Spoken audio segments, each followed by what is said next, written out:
Welcome, everyone, to the Create, Engage, Succeed show with your co-host, Mary. And Amadeus. And today we have the thrill of my life this month is getting to talk with Jay McGrane, who is a email strategist. And Jay and I met a little over a year ago as a result of the day the world changed. And we were in a co-working group online where we all got to independently work together. And as a result, we got to learn a little bit more about what we've done, what we do.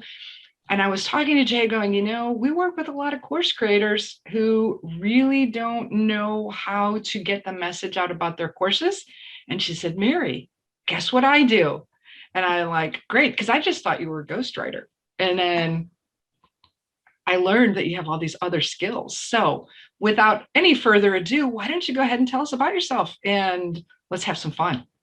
Sweet, let's get going. So yeah, I'm Jay. Coaches and course creators hire me to write emails that sell without annoying their email list because they have authentic copy. And, most of us don't really like marketing. And I was exactly the same way. And what Mary didn't add is one of the reasons why we connected is I'm an educator. I'm a teacher by trade. I'm also an amazing copywriter, but I didn't start there. I started as a teacher. And I'm starting to joke that I left teaching to find my vocation as a marketer.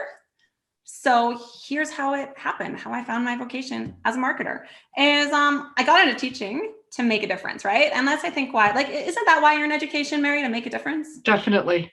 We're going to change lives. Same thing with Om.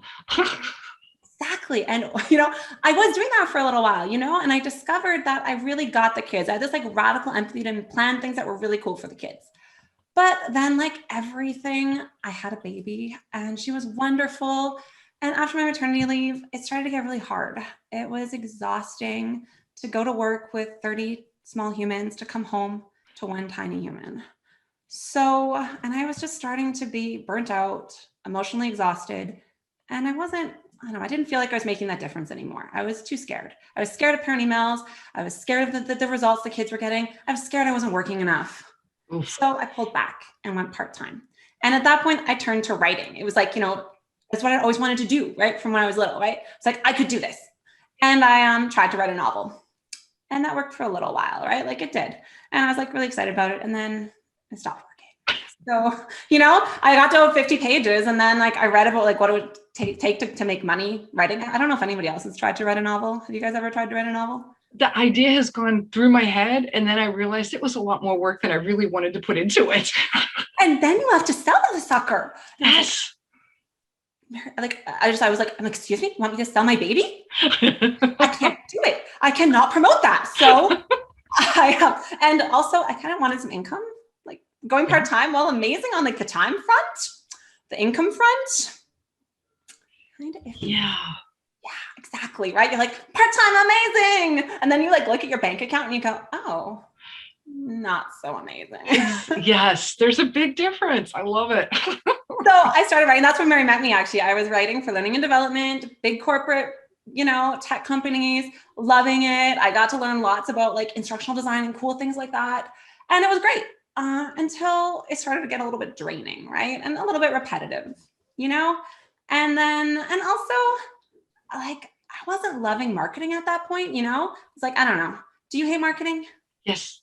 Yes. Yeah. I see most people hate marketing. So yeah. I need to tell you what changed my mind about marketing. I would love to hear that because we're still waiting to change our minds. I'm here to change your mind about marketing. It's called conversion copywriting is what it's called. And conversion copywriting puts the customer at the center of everything. Yes. Conversion copywriters are there to sell you, but they're not snake oil salesmen. They want to find the perfect customer for your offer, right? They want to self-persuade people. Right? They want to present you in such a way that whoever your perfect customer is leans in and says, oh, yes, that's what I need. So it's like McDonald's when I have a snack attack and it's the middle of the night and it's the only restaurant open on Mother's Day. Well, hopefully we are even better than that. That even if you are in our, even if we land in your inbox, hopefully you look at us and you're yeah, that's totally valuable. You're right. That's what I do need to read today. Or, oh, that SaaS product? Yes, you're right. That would change my workflow, right? I love it. You are there to authentically present who you are. And what I realized about this kind of type of copywriting that is so customer centric, like it starts at the customer and ends at the customer, right? And ideally finds an alignment between your perfect customer and your business, right? Nice. And what you sell. And what I discovered was that it needs radical empathy. Just like teaching, I needed to be able to really put myself in the customer's shoes. I needed to immerse myself in how they talked, what they talked about in order to create high converting copy. Because without that, it's just, I don't know, it just sounds like marketing speak, right? And that's, I think, one of the reasons why we hate it is that it doesn't feel like us, right? Right. It's just words on paper that nobody wants to read. Exactly, right? And that's, I think, what a lot of, like, we're talking about templates today. That's Okay. what, like, have you bought a template before? Like, I don't know, an email sequence template, a social media template? I have downloaded some free templates, and then my fear of using them is that everybody else is using them too. So then it's not really me. Exactly.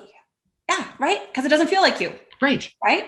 And like, that's where optimizing those templates comes in, right? And ethically optimizing them, right? Like, we never want to just copy and paste somebody's work, especially without permission, right? Like, that's just not cool. No one wants to like see their sales page like rebranded your name and then it's just their sales page, right? Like, no one wants that. So true. and it's just legally just illegal, right? So we're talking about ethical swiping here, right? Like swiping things you've paid for, swiping things that people have given away as freebies, and then optimizing them. Because often sometimes what I find is that it doesn't really feel like me, right? And it doesn't work for my audience, right?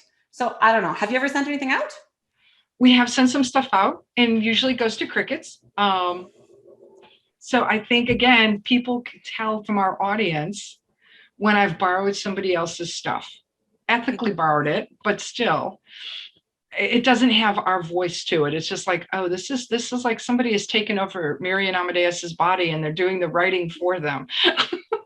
Exactly, right? It doesn't feel authentic. So what I like to do is, but at the same time, we're all business owners, right? We need shortcuts, right? Like, we can't keep, I don't know, I have only so many hours in a day, and I need a shortcut, right? So, and I think that blank cursor, I'm a writer, so I don't really get blank cursor syndrome, but I think other people get blank cursor syndrome. Yes. If there's words on the paper already, I can go in and edit them, but to have to start with brand new words, it's a lot harder. The same thing for you, Amadeus? Yeah, you tell me to write from scratch and it's going to be a lost cause. But if you go, hey, can you make this sound good? And oh yeah, that's no problem. I'll rewrite it. But so that's what you need to do with your templates. You need to sound good. Okay. So the first way to make them sound good is to think about the goal, right? Because sometimes I think we get lost in the copy, and it's really easy to get lost in the copy, especially really good copy. But you need to take a step out of the copy and think about, what's my goal with this email? What do I want the person reading it? Because it is a person, right? Right. I call them a reader. This is actually from Joanna Weeb. She calls it her one reader from Copy Hackers. And she has like a big thing that it's a reader. That person is reading that. So what does your one reader need from you? Right. I like that. And yeah. Like, so then they're a person, they're reading your work, right? So there's like somebody else on the other side of the screen, you're writing to them. And often we like try to think of that one person, right? So rather than thinking of our audience as like a massless kind of face, think of like the one person you want to write to, right? And marketers often call us like personas, avatars, whatever you want to name it. Go wild. Go into the jargon weeds if you want. Make up your own word. Do you? I like that. I like that thought of one reader instead of a whole bunch of people seeing my stuff. Yeah, it allows you to like specifically nail it down. But then that alignment to your business needs to come in at this point too, right? That strategy needs to come in, right? Of what is your business goal, right? And usually when we see a launch sequence, I think I was on YouTube the other day. I'm sorry, I can't remember whose launch sequence it was, but he had like a nice little like chart up, and he had like, day 1, build rapport. Day 2, crush objections. Day 3, sell my product. And he wasn't quite like that. I'm kind of right. But I'm pretty sure we've all kind of seen a launch sequence that looks like gain trust. And then like, I don't know what the next one would be, right? But like build rapport, gain trust, smash objections, and sell. Go for the hard sell. For sure, right? And it works. It totally works, right? But the problem with those goals is that they're not from your customer's perspective. So you just got to flip the script. It's really easy to do, right? In the sense that you just think about what that one reader is going to be doing in that email, right? So yeah, maybe you have a build rapport goal as your business, but then your reader goal could be tweet, tweet what you said. Okay. Your reader goal could be click through to the content, right? So much like course creation, when we work with course creators, we tell them to have their learners engage with the content by giving them something to do. So if it's a cooking class, it's like, go inventory your cabinets and see what you need to buy at the grocery store. Yeah, exactly. And also, when you think about your email, think about what people normally do in their email, like in their inboxes. Like, what was the last thing you did in your inbox? Deleted a whole bunch of stuff. Deleted emails. What's the last action you took in your inbox that was outside of your inbox? The last thing you sent in your inbox or clicked through in your inbox. What was the last thing? Last thing I clicked through was an article from the Washington Post. Mine was an SOS that a client sent. Sorry, you did what? An SOS that a client had sent of, hey, I think something broke. Can you look at it? Bingo. The two main things we do in our inboxes. We click through to informative content or interesting content for us. We respond to other people. Okay. Right? So we have our habits, right? We know what we're supposed to be doing in an inbox. We are reading something informative. We are, what was I said? Responding to somebody. And kind of the last one is transactional, right? Like there is a space. I don't know about you, but I'm a big tea drinker. So are we. I love David's Tea, this Canadian company that's pretty big. I don't know if you drink David's Tea. I've had some, yes. Really? Yes. They're a company from Montreal and they expanded really quickly. So I'm so excited that they were almost bankrupt recently. So I was really sad when their store closed here. Oh no. So, yeah, I know, but they're doing better now that they're online. Their e-com store is doing really well. So it's exciting that you tried some of their tea for me. Because I was like, yes, maybe they won't go bankrupt. Yeah. It's true. I was really worried about them for a little while there. But if their email comes to my inbox and it says flash sale on it, I like David's Tea. I drink a lot of David's Tea. Chances are I'm going to click through that email, right? So there is some transactional emails, but generally if it's a transactional email, someone you know, someone you love, right? So it's not like your first sell, right? Often, but that is another thing we're doing, but it's less often. So whatever your email is, if you know that's what people are doing in their inboxes, get them to repeat the habit. Makes sense. So rather than trying to ask them to do something they don't normally do in their inbox, like buy, right? Ask them to click through, ask them to share, ask them to respond to you. That's brilliant. That they're doing what they're supposed to be doing in their inbox. And it's not a billboard, right? And it's not Amazon. I go to Amazon, I'm like, yep, I need X, X, and X, and I'm ready, right? Right. I'm not at Amazon when I'm in my inbox. No. No, that is a great analogy. Yeah, because when I'm in my inbox, I'm not looking to buy something normally. Yeah, exactly, right? So think about what you want them to do and get that goal in mind that aligns with your business. Obviously, your business isn't going to go anywhere if you create amazing content.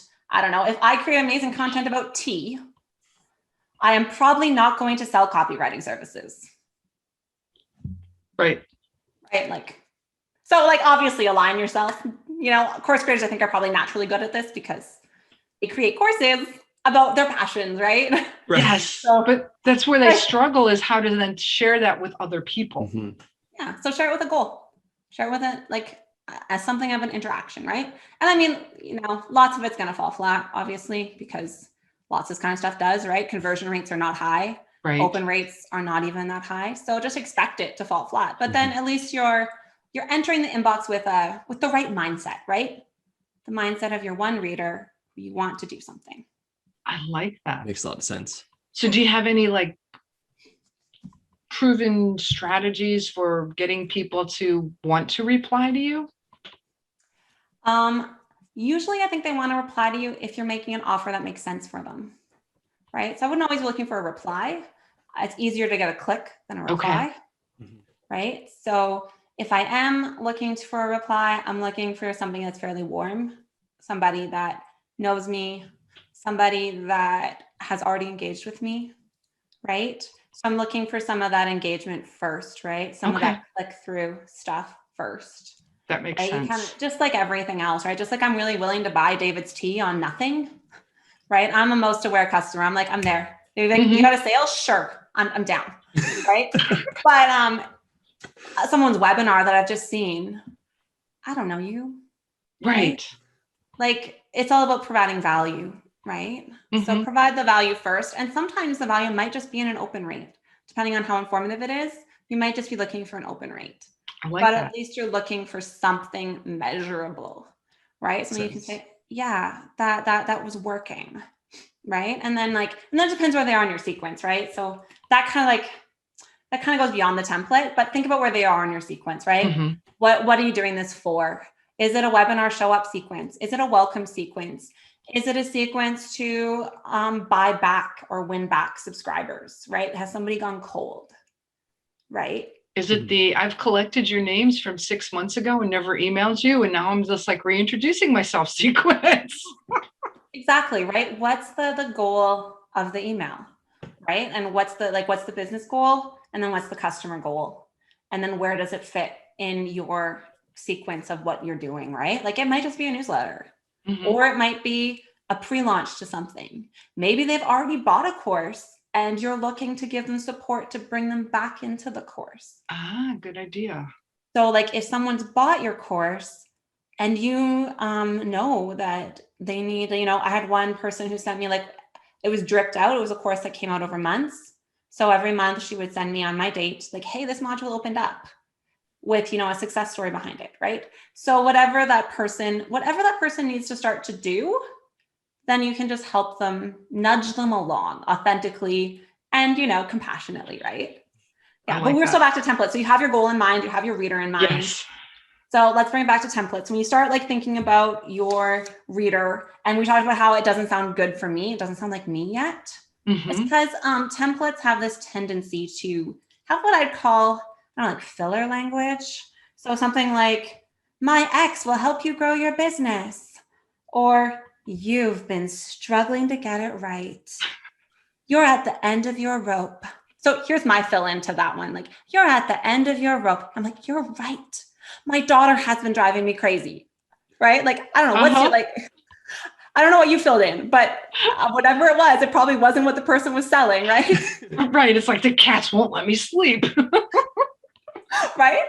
So it's this kind of language that's like, it fits in a template because the template's to be used for a bunch of people. Right. But you want to add your specifics, right?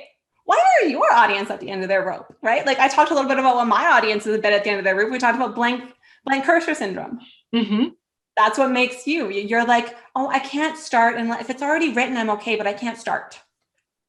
Right? So I could write something like, you're at the end of your rope trying to write emails for hours a day and getting nowhere. Ah, okay. Right? So that it ties back to their pain point. I like that. And you can go farther, right? Add testimonials and all the social proof that you want to that, right? You can tell customer stories at this point. But right, whatever that is, whatever that empty language is, just take it right out. Or like you said, make it sound good. Make it sound good by adding your audience in. Whenever you're like, whenever you get that weird thought in your head, you're like, you read it out loud and be like, oh, are they really at the end of their rope? Am I at the end of my I guess having those moments, right? I was gonna say that's my question. Like with the template, do you encourage people to tweak the template a little bit, or to just use that sort of like Amadeus was saying, that guide to help you get the words flowing? But I would never use at the end of my rope, but then I'm like, oh, but I bought this template, I can't change it. I would really think about the goal of each sentence at that point. Okay. What that's a hard question to answer for me because my honest answer as a copywriter is I rely on other frameworks that I already know. Sure. To figure it out and to figure out what are they doing, but really think about what that language is there to do before you tweak it. That makes right? sense. So if you're at the end of your rope, well, sure, you might never say that, but they put that language there to address a pain point. Yeah, that makes a lot of sense. And so I would say, maybe to paraphrase, for somebody like Amadeus and I that are just starting out with doing conversion copy and we purchased some templates, let's say, the ideal thing would be to make it sound like us, like don't leave the fill in the blank line in the email, put our company name or something in there, but at least initially till we get a sense of, is this working? Who is our audience? What do they respond to? So some customization, even at the first pass. Okay. Like I'd honestly go farther at the first pass. I just think you'll see better results. Okay. And I would own your amazingness. You know your audience. No conversion copywriter can do better than you off of a template. Okay. I can take really good guesses off of the hop, but I can't do better than you without research. Conversion copywriting starts with research for a reason, right? Because no high converting copy lives in a no man's land, right? And even people that do optimization services, they start with a 30 to 60-minute call with you to figure out your audience, to talk to you and to draw all those things you already know out of you. Okay. You already know it. So you just need to own that knowledge because it's there. You talk with your clients all the time, right? And no, you that's need to good. own it. Because I think that's part of it too, is like we get scared. We get scared that we don't know what we're doing when it comes to copy, right? Yes. Yeah. You can feel a little bit scared that you don't know what you're doing. Oh, all the time. Yes. Well, because it's just like, it's this whole different field. It's like, ooh, I need a copywriter versus I write copy all the time when we build courses. Yeah. So just think about what they're doing and then realize you know your customers. Okay. You know what you talk to them all the time. So imagine them and start, look at what the copywriter says, look at that template, and then, say, okay, if I was talking to a client in this way, and read it out loud, pretend they're there, talk to them, and then see what would be the expression on their face. Oh, I like that. What would they say back to you? Okay. And then you'll start to feel where that language is off for your audience, right? That's really good. So bringing it back to templates again. So you purchased some templates or you downloaded some free templates. What would you recommend that, let's say it was Amadeus and I that did that, like from start to finish, what would we do? Because you also talked about swipe copy. And I think there's some folks in the audience that may not understand what swipe means other than like, oh, I'm going to swipe on my smartphone. Yeah. Swipe copy is usually people keep a swipe file. It's files of copy that has worked for other people. Okay. So usually a swipe file means that it's something that someone else has sent to their list, and usually it's made them money. So it's something that you want to swipe from them and use as your own. Okay. And I mean, usually people swipe, like a copywriter will look at it and see what's working and then try to reproduce it. Okay. So That makes look sense. at what's working in that email. Like I have some favorite creators, and when I look at their email, I look at what they've done. So, they've made a really interesting opening line. Like, I don't know, what would be like something really interesting that piqued my curiosity, like the epic, I don't know, goal for copywriting. And then I don't know what epic is, so I have to open it. And then he keeps going about telling me like, if you only knew this, then you'd feel better. If you only knew this, if you only knew this, right? That repetition of that's what I might be looking for. I might want to take that framework. Okay. And then add it to what that person's doing, right? It's actually really hard to do this without, I should have brought a template. But well, I mean, and that's okay, because I think we can direct people. I know that we're going to talk a little bit about some of your giveaways later too, so that people can get a sense of that. But I also know, for example, in the affiliate marketing world, a lot of times if you're going into a joint venture partnership with somebody, one of their first questions is, what swipe copy are you going to give me? And people that are new to this are like, what are you talking about? So having that clear definition of, oh, it's email copy that works, that you can use to help me promote my stuff. yeah, and someone's an affiliate, I think they really would like you to just copy it fully. I find like the definitions of what you can copy and not copy, Get a little fuzzy. Yes. Depending on what is it, right? Like, templates is pretty clear. You've purchased it. Right. Like files, you're like, well, you've given it to me and you've given it to me as a freebie. Should I copy it? Should I not copy it? Exactly. Yeah. Right. What's that And kind then of gray and then line? there's at the affiliates where it's like, here is the copy that you should use to promote my product. Exactly. Change your name here. Right. And I would say like at that level, they would really like you to blast out their exact copy to your list. Right. And Yes. I don't know I'm not sure with an affiliate, if you are really supposed to just, and maybe that's a question to ask, right? Like, how much can I change this for my list? Right. Right. That's a good question. Yeah. So it's something you have to like work with on an affiliate by affiliate basis. But generally the general rule and the case studies will show you that higher converting copy is more personalized copy, right? Templates are never as personalized.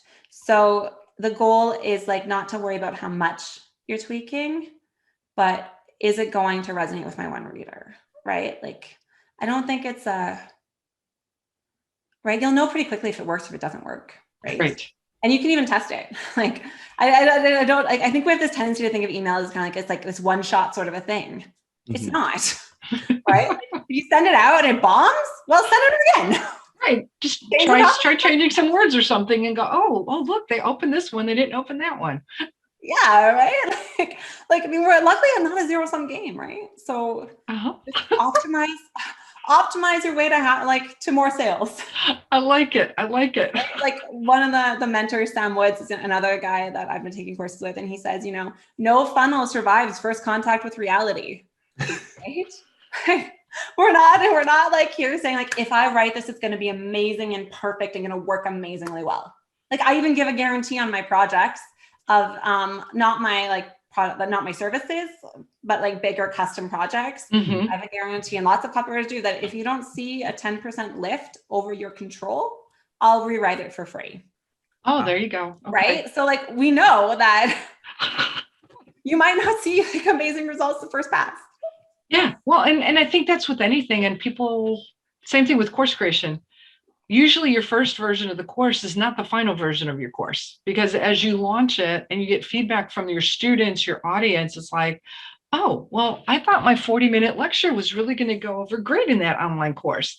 And then you find out that the students quit watching at the 3-minute mark. So then it's like, okay, what can we do to make it less boring? Because we have the data that shows so it's like, what did I say at 3 minutes? So it sounds like with the templates, it would be that same kind of thing. Send it to your audience, maybe even reach out to some of the people in your audience that you like have a relationship and get their feedback on that email. It's like, hey, I'm trying something new.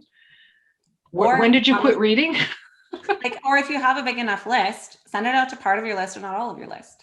Oh, okay. Right? Like segment out your list and send it out, like, especially if you're launching something, let's say, and like you could even like make it really exciting for them at that point, right? Like, hey, I'm going to be launching something soon. I'm just putting it together. I'd love some feedback. Just be on the lookout for like the next 3 sales emails, right? Or like for the next segment that I'm letting you in on this special occasion, right? So I like it. Build some anticipation, right? And to test at the same time, right? Like you don't, just because you're testing doesn't mean you have to sound like you're testing. Right. That's true. Right? Like you can definitely like, I know another like popular example was like, he wanted to segment his list and he said, hey, if we were on a coffee date, what would we talk about? And he gave some options, right? Nice. Like, okay. So like these ideas that they don't have to be boring, right? Yeah. Well, and I like that it doesn't, just because it's a template too, it doesn't have to be boring. Ooh. You can have some of your personality shine through. Ideally, and your testimonials. Yeah. Oh yeah. Definitely like add those customer success stories in there, right? And like, keep someone like maybe keep the open line and keep a bunch of other stuff, keep the like that CTA, but then in that middle, like add like a juicy customer testimonial story, a success story that shows that, this could be you, right? I love it. Okay, about one more point, and then we can get to my giveaways. My last point was like, I think the most important, I just have to get to it because I talked about radical empathy earlier about getting kids. Right. And I think radical empathy really comes in. We touched on it a little bit, but what I do before I write. So I do all this strategy work and I think about my audience And then I pause like and research, but then I come to the moment where I have to like stare that blank cursor in the face or look that template in the face. And I close my eyes and I really imagine that person. Like I imagine being in their shoes, like literally. So I close my eyes and let's say I'm like talking to a mom. I imagine her. I imagine her as, and like, I think about when she's going to see the email. So I'm like, it's morning, it's 8:30. Her 4-year-old has lost her shoes and then you need to get out the door. She's running to find the shoes that aren't at the right door. And the kid is whining about why they aren't ready yet. And her phone pings and she gets them out the door. And just as she's sliding into the car, so she's just gotten her kid in the car seat. As she slides in the car, she like quickly glances at her phone and sees my subject line. Is it enough to get her to be like, oh, right, I'll look at that later? Ah, okay. Right. Like, is it going to be enough? Is my subject line enticing enough to get her to be like, yeah, that's right, Jay. I do need to come to your webinar at 11 a.m.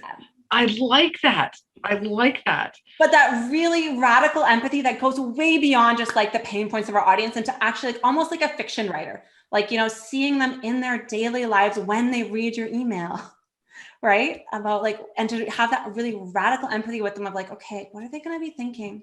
What else is going on in their minds at this very moment, right? Like what makes me irresistible to them? I like that. So it's like taking that persona the next step further. It's yeah, that's why I call it radical empathy. I like that. It's like, what are they thinking, doing, feeling at the time that they might be opening this email? And how do I get them to say, yeah, I got to come back to it. That was brilliant. Mm-hmm. Yeah. How do I get them? How do I hook them? And, you know, they couldn't, like, you have other scenarios, right? But, you know, what makes my email special at that moment, right? Yes. And what makes them click it open? And then you just go farther, like what makes them read it, right? Mm-hmm. Same things with like the sequence, right? It's like, I think we plan sequences and we even read our templates from start to finish, right? We read our email templates from, you know, day 0, I send this email. Day 1, they get this email. Day 2, they get that email. And sometimes when we do that, we are drawn through the emails because we're writing them and reading them that way. Oh, I like that.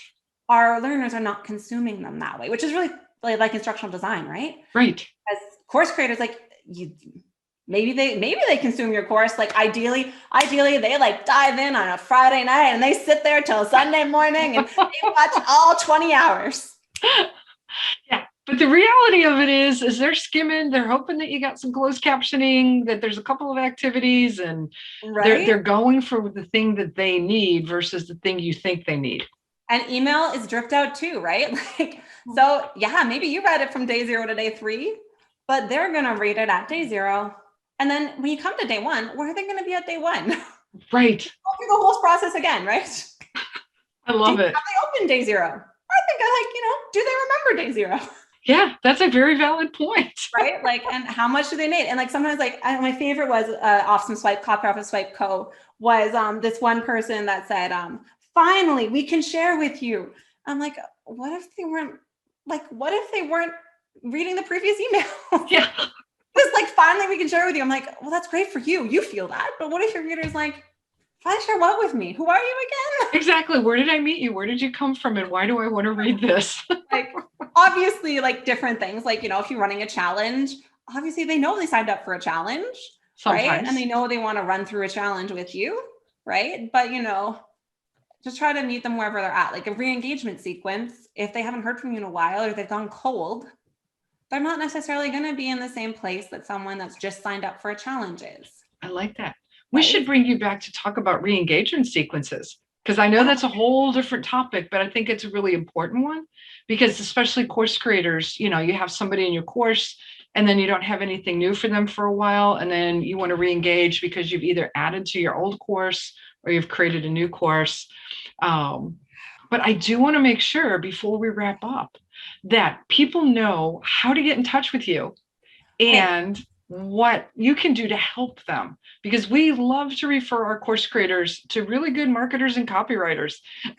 And in this case, email strategists. Yeah. So the first way that I can help you, that's probably the easiest way for me to help you, the fastest way for me to help you, especially considering what we were talking about today was very DIY. So my DIY level of services is, let's say you've finished that sequence and you just want another set of eyes on it and you want someone that has a bunch of background in this and can help you see some of those bigger things is I offer a copy review service. Oh, nice. So you can get your copy reviewed by me.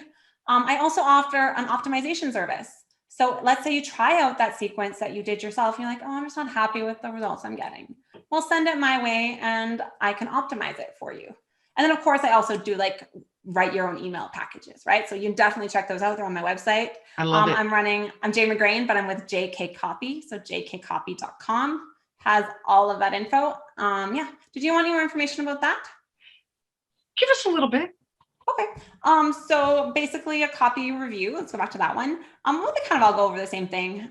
Basically we sit down for a conversation and I talk to you about your audience, just like we talked about here, right? And you guys are all amazing. So you all know more than you think you do. So we take all that knowledge and I get it onto like some of my kind of planning documents that I'm quite detailed planning documents generally. And we talk about your offer and we talk about your audience and we talk about your business and we talk about, you know, why customers choose you.